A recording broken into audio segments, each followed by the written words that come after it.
Munitions are banned in more than 100 countries because they typically release large numbers of smaller bomblets that can kill indiscriminately across a wide area. Bomblets can also fail to explode, posing a danger for decades after they are used. Kyiv says it would only use such weapons against Russian soldiers in Ukrainian territory and not in Russia. Well, joining me now from Kyiv to talk about all of this is Michael Bossack, Senior Fellow at the Atlantic Council's Eurasia Center. Thank you so much for joining us. I want to start off by talking about this crucial grain deal. We've heard similar rhetoric from Russia on this deal, but many people are worried that this time it seems a bit different. What do you think the chances are that this grain deal is approved again, that it's renewed? Yeah, I'm good to be with you. Well, first of all, the grain deal has been threatened for the past while. I'm normally based in Odessa. I walk by the Black Sea port there every day. And I can tell you, Carl, for the past couple of weeks, if not more, the flow of ships has really gone down to a trickle. Normally we see 5, 6 on the horizon. On a good day, I see perhaps 1 or 2. Secondly, what's happening here, and it's, I'm a former UNICEF spokesperson. I've worked for the UN for quite some time.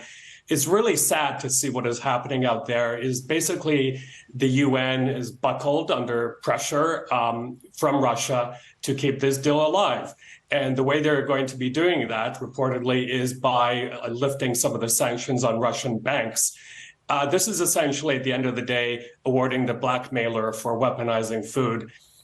What should happen, I think, is not for the Western nations to give in to Mr. Putin's blackmail, but to regard this as an issue of global food security and do things, for example, like get armed flotillas, if need be, to escort these ships through the Black Sea. Because at the end of the day... Mike, let me just hop in here, because I was going to ask you about a potential plan B. What would happen, do you think, if this grain deal is not approved? Would there be ways to get this food out of Ukraine? Yeah, there are a couple of ways. One would be, for the UN and Western nations to have some kind of arrangement where, if need be, these ships are escorted through the Black Sea.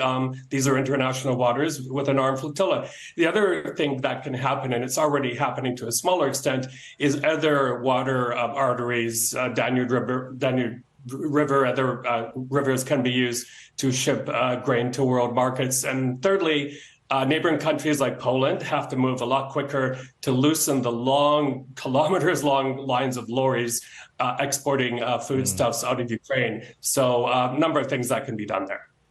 I want to turn now to these cluster munitions. And we heard earlier Vladimir Putin saying that Russia would not hesitate to use cluster munitions if Ukraine, in turn, used them. This was, of course, a controversial decision by the United States to provide them in the first place. Could those statements from Vladimir Putin change the military calculus here for Ukraine? I don't think so. We know very well that Russia has been using cluster munitions since 2014. I know that. I was with the OSCE Special Monitoring Mission, and we actually found them.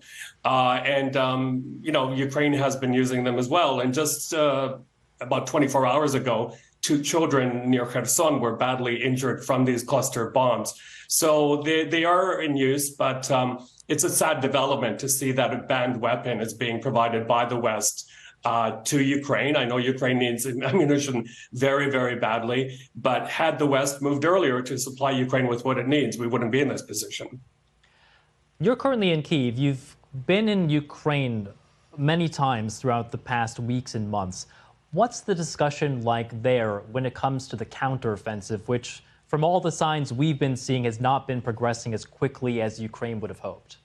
Yeah, well, a couple of things there. Number one, Kyiv is also suffering economically. It's not just a military war, it's an economic one. And this is a city I could best describe as being on induced coma. A lot of businesses have closed. As for the counteroffensive, that gap in timing that I mentioned of supplying Ukraine with what it needs has allowed essentially Russia to dig in very seriously along that 1,000-kilometer front line, but also to put up a lot of barriers. You're talking about 5, 6, 7 different lines of barriers, tank traps, dragon teeth, minefields. That is really going to slow the Ukraine offensive. So they have a real problem there. Even with the most modern tanks, things like that, it's very difficult to break through. Hence, Zelensky government is saying it's really important to help them with air power, the jets, that sort of thing, so they can overcome those barriers. Now, we've also heard some reports from Ukraine that these Wagner mercenary groups have begun to enter Belarus, and there are reports that they're beginning to train the Belarusian army, or there is some training going on there. How much of a concern is it then that this could end up becoming some sort of conflict from the north of the country? There is concern. I think the Ukrainians have had a lot of time to strengthen their defenses to the north of Kyiv, where the border with Belarus is. But I think what you're going to be seeing happening is Wagner Group turning more to continuing what they've been doing for quite some time in places like Africa, operating it as an extension of as Russian foreign policy, but also keeping the Putin money machine going by generating billions of dollars in revenue from blood diamonds, from gold mining, that sort of thing. There's also a bit of concern, by the way, about Wagner Group troops taking part in causing trouble along the border with Belarus and Lithuania. So we're watching that very carefully. We have by no means seen the end of this mercenary group and their menacing activities. Michael Bossaque, non-resident senior fellow at the Atlantic Council's Eurasia Center. Thank you so much, as always, for your insights. My pleasure. The Biden administration remains